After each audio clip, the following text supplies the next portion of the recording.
Love is the doctrine of this church. The quest for truth, its sacrament, and service, its prayer. To dwell together in peace, to seek knowledge in freedom, to serve human need, to the end that all souls shall grow into harmony with the divine. Thus do we covenant with each other and with God. Amen.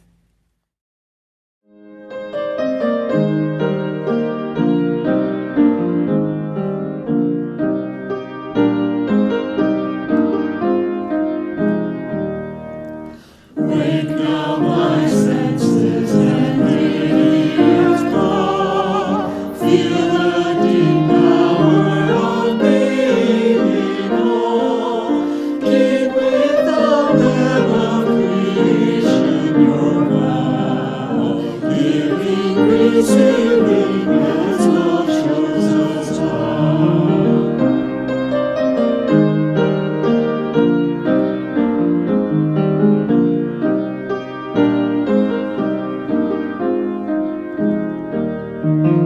Wake now, compassion, give heed to the cry.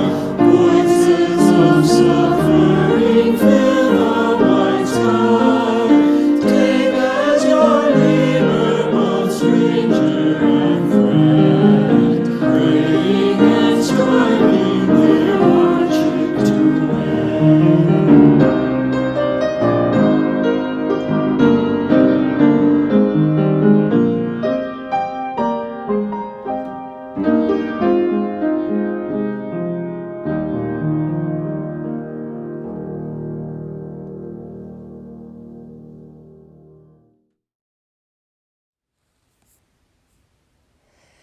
God, help us to move between the light and darkness of life and our being with grace.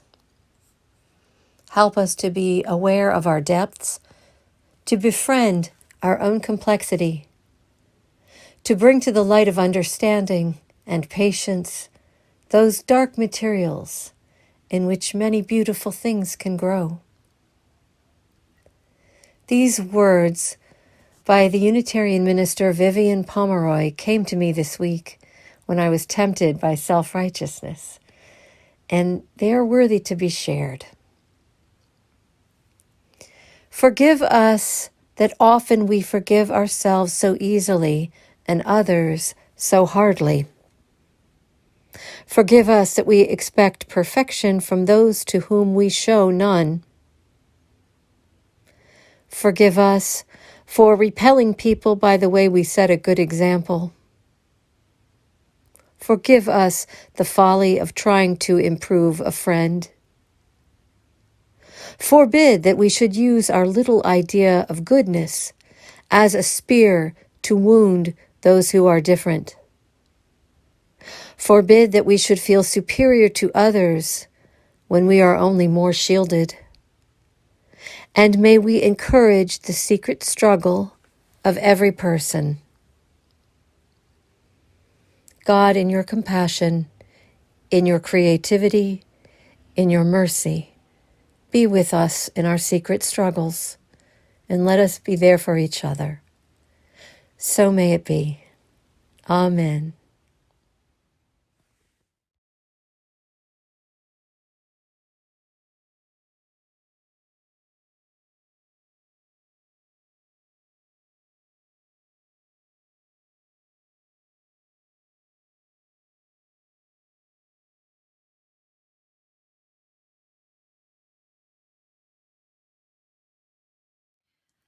The spiritual challenge for right now, I think, is patience, endurance, and self-compassion. We're on the cusp of being a population of have and have-nots in a new way. Those who have had the vaccine and those who have not. Someone said the other day, all I can think about is getting that shot. And there's nothing wrong with that. That's the life force speaking. That's the survival instinct. The body's hunger to move in the world without fear. touching and talking, singing, hugging, gathering. We've been managing that hunger for a really long time. And now there's going to be a huge upswelling of desire to get that vaccine. So let's respect that in ourselves and others. How hard it is to wait once we have the possibility so close. Steady on, beloveds. The emotions are powerful. I've spoken to many of our elders recently who are eligible to be vaccinated but haven't been able to secure an appointment. And even though they know this isn't a personal thing, it just feels personal. It hurts, like no one cares about them.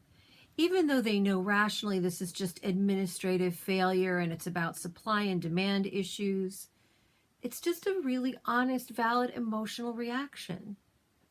So I want to say, in weeks to come, everyone, please check in with yourselves and those in your immediate circle about their emotions, all of your emotions, where you all are on that continuum of hope and despair. Dedicate some time to ask yourself, how am I doing? How are you doing? And just listen. Listen to what comes up with compassion. You may have an aspect of yourself that your mature, rational adult self doesn't think deserves any attention, but I promise you, it does. To give the hurt or afraid or resentful parts of yourself a little TLC is good and right. Remember that our Universalist tradition grew out of a conviction that love is the governing energy at the heart of being, not judgment and condemnation. If we internalize that, we can externalize it, and that's one of our goals. It's not easy for most people to access a sense of universal love at any time of stress and privation, but midwinter in New England is especially wearing. The landscape is all shades of gray and grayer. I'm looking out the window right now. To what interior and exterior vision and horizon, then, can we cast our eyes in order to focus on something bright, something that speaks of blessing and of belovedness? The indoors likely feels quite stale to you by now, and those of you who live with others have likely run through every argument, every irritation, every tense negotiation with the kids multiple times. Claire Campbell asked if I would go to the food drive next Saturday, February 13th, from 9 to 11 at the church, and I said I wouldn't miss it. And she said, it's kind of sad when that's our big social outing for the week. And it is, and we both laughed. It's okay, it is what it is. We will all emerge slowly from this, blinking into the light over the next months. I remember an old Hollywood Bible movie I watched as a teenager. I must have been babysitting one of those big Cecil B. DeMille productions. The scene was Jesus raising his friend Lazarus from the dead. Jesus is there with Lazarus's sisters, Mary and Martha, and they're outside the tomb. And Jesus does this, sort of prayerful, intense Jesus thing that he does, and Laz comes staggering out. Not like a zombie, but definitely like someone who's been dead for a while. He's dressed in a tattered shroud. And he doesn't come bounding out of the tomb all ready for life, steady on his feet with a plan. He's confused. He's hesitant. He's kind of squinting into the day. It's almost, on his face, you can see it's almost like he's a tiny bit resentful of having been called out of death. And I loved how honest that was. I heard a guy say yesterday that he was sort of hoping that the vaccine rollout would take a really long time because he'd gotten so comfortable working from home. Well, that's also honest. It's a really dumb thing to say, but people say dumb things when life is upended. We're all just groping along. The church does not have a detailed reopening plan. We're also groping along, working with what we know and acknowledging that there's a lot that we can't still know. I'll tell you what I would like to see. In the late spring, I don't know, May, we think we might live stream the worship service once or twice a month in the sanctuary. A certain number of people will be able to attend through a reservation system, and we'll broadcast the service on YouTube or Facebook Live or both. All this technology is complicated. We have to figure that all out. And that recording, of course, will continue to be made available, like this one is, after Sunday morning. Maybe we'll do this before May. We'll have to see, and we have to see how it goes when we do it. It's important to all of us that whatever we do, everyone can participate. There's a lot to think about in doing any live Sunday worship. We would need to think about ushering, for instance, keeping safe distance, following arrows in the hallway, maybe using or not using paper orders of service. Everyone has to have their own microphone. Musicians and speakers need to be kept well apart. Every plan has 1,000 related details to consider.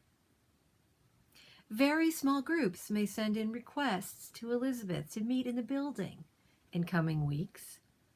I will be able to make short home visits to vaccinated parishioners 2 weeks after I have my own second vaccination, my own second Moderna shot. There won't be a new normal, I don't think.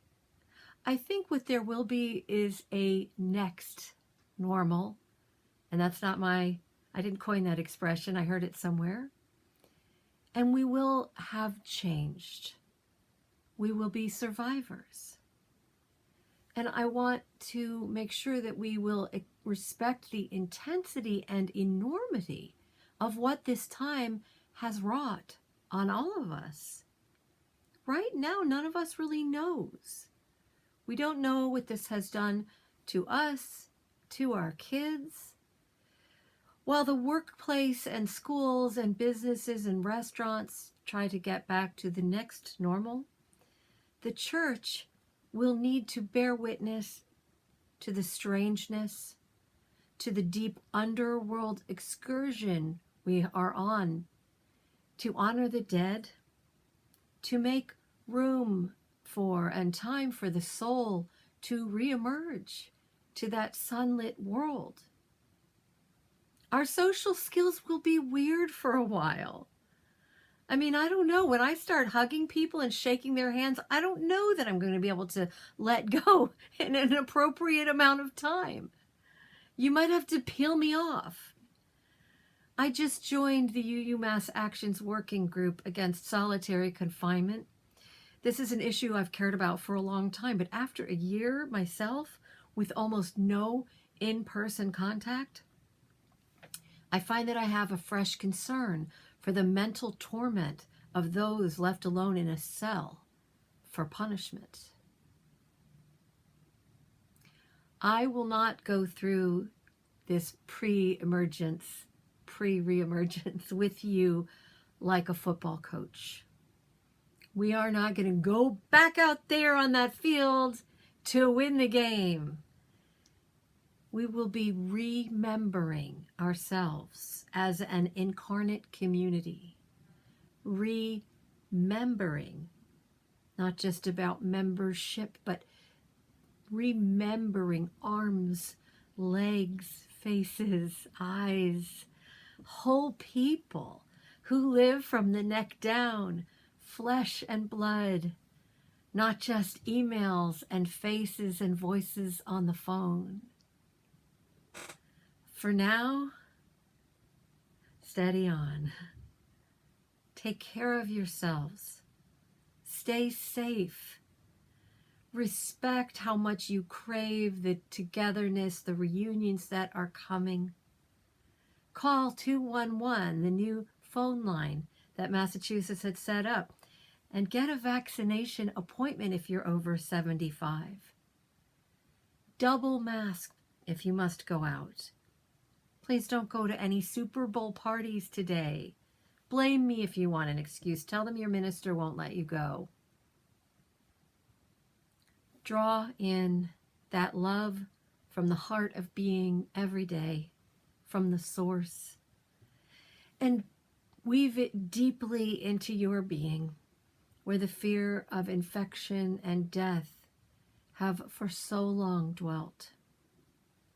Let the love make you stronger and more patient, and steady your step and your gaze as you move, as we move with blessing through this next season of Re-Emergence.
Good morning.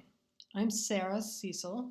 I'm a member of the Board of Trustees, and I'm the treasurer of the church, and I'm also a member of the choir. I was asked to speak today about the first element of our vision of ministry, which is sustaining our church community. But before I do that, I might just tell you a little bit. Some of you are probably wondering, what is a vision of ministry?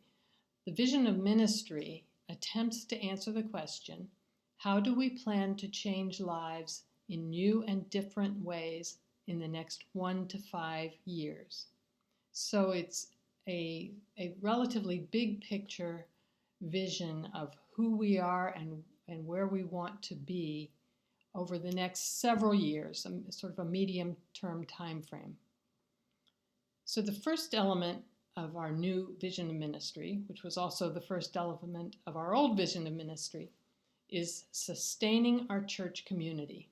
And it reads like this: we seek to strengthen our church's sense of unity and community through hospitality, worship, fellowship, and fun.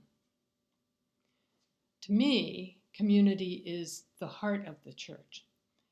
This is part of our vision of ministry, has been for several years, and I think there's a reason why it's the top of the list of other elements of the vision of ministry. The other points on the vision of ministry this time are our home-based programming, which we'll be talking about next week, using our buildings and grounds for a draw to bring in non-members. And the next one is partnerships for social justice action, working with other organizations that share our values. Those are important and they're very worthwhile, and they have risen up to take their place in the vision of ministry. But for me, at least, without the sense of community that's at the heart of the church, these are just programs and activities that might be undertaken anywhere. And to me, the important part of it is that we share as a community in implementing these vision elements. I find, for myself, community in the choir and in church committee work. The choir is essentially why I'm here. When it comes to community, there is nothing that compares to standing shoulder to shoulder in the choir, making music together. And that's one of those things where truly the whole is greater than the sum of the parts. And we really are very fortunate to have a solid group of choir members. We have our own little community within the larger church community. During the pandemic, we started back last summer getting together over Zoom just to check in and see how everybody was doing and make our connections that way, and laugh a lot. We laugh a lot. Starting in the fall, we began rehearsing and making music together. We rehearse on Thursday nights on Zoom. Each of us is in our own homes alone, except for Jim and Trudy, who are together. But we can see each other and we can hear Kenneth. So it's an okay substitute for the live rehearsals that we used to have. And then we record ourselves. And you might have wondered, how do we make that music that you hear during the Sunday services? We each, in our own homes, record separately into an application called Soundtrap, layering each of the voices one on top of the other. And then Kenneth cleans it up and fixes our mistakes. And the end result is what you hear on Sunday mornings. It is not the same as live choir, but it's a pretty good facsimile under the circumstances, just as the rest of our church worship and programming is a pretty good facsimile of what we used to have. However, we cannot wait to sing again in person together. And the other thing that is an important part of church community to me is serving on the board and in church committees. And I know a lot of people are going to roll their eyes. How could that be fun? But that's how I've actually gotten to know a lot of the other people from the church. I've been on the finance and investment activities, the finance committee, the investment committee, and I've been treasurer, I've been assistant treasurer, and that's how I got to know Sarah Pruitt, Cliff Charney, Bob Daddario, Rebecca Green, and I work closely with Elizabeth Muller, our church administrator, because the staff is also a really important part of our church community. And more recently, I'm a part of the task force that's helping to address the proposed Stanley School project, working with Doreen Hodgkin and Mark Vanderlinden.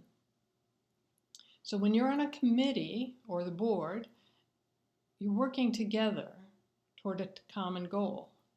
And I sometimes have to stop and remind myself that it's the working together part that is as important as reaching that common goal. And I would strongly recommend, if you are looking to be a more integral part of our church community, join one of the committees. Church leadership can be a really good way to contribute towards sustaining our church community. Back more than 10 years ago, Ted Empel asked me to be the vice president during the year that he was president of the congregation.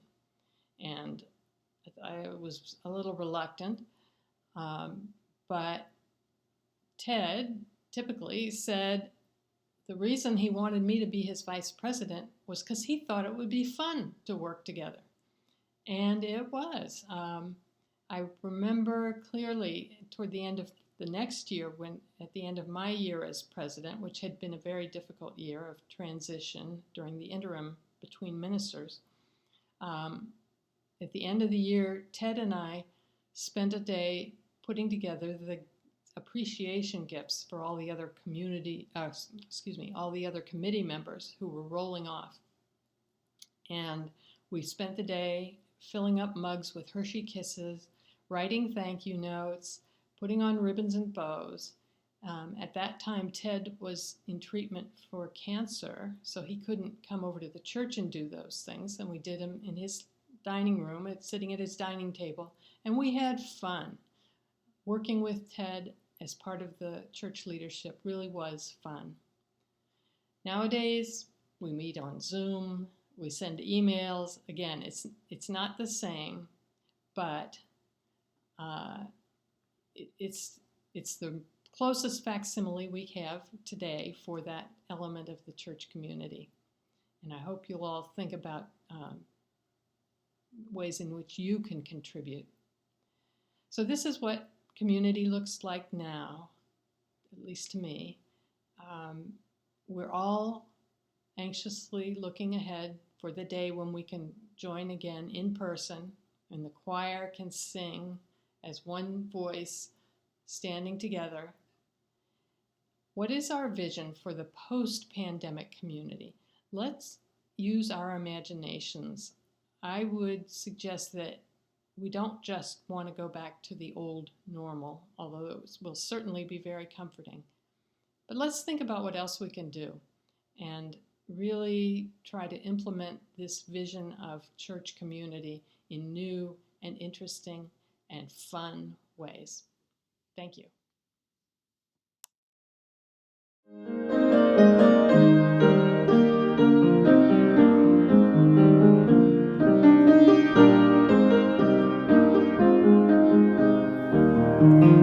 Make now my vision of ministry clear, brighten my pathway with radiance dear.